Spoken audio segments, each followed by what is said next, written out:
Eu acabei de encontrar uma das coisas mais terríveis e assustadoras aqui do sertão. Veja, é uma enxada. Pesquisas apontam que 98% da população mundial tem medo disso aqui.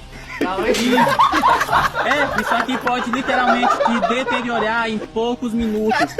Os principais sintomas são dores na coluna e no braço. E é só de tocá-la eu já estou me sentindo até mais fraco. Então realmente é uma coisa terrível. Então se você vê isso, nunca chegue perto. Seu Ponciano, não é falar demais não, mas pense num cabo na cozinha. Tá aqui. Aqui eu me garanto, seu Ponciano. Pois eu, na cozinha não, mas na cama eu te garanto que eu sou bom. Na cama? Na cama. Rapaz. Pode ser de manhã, pode ser meio-dia, pode ser de noite. Se eu deitar, eu dou.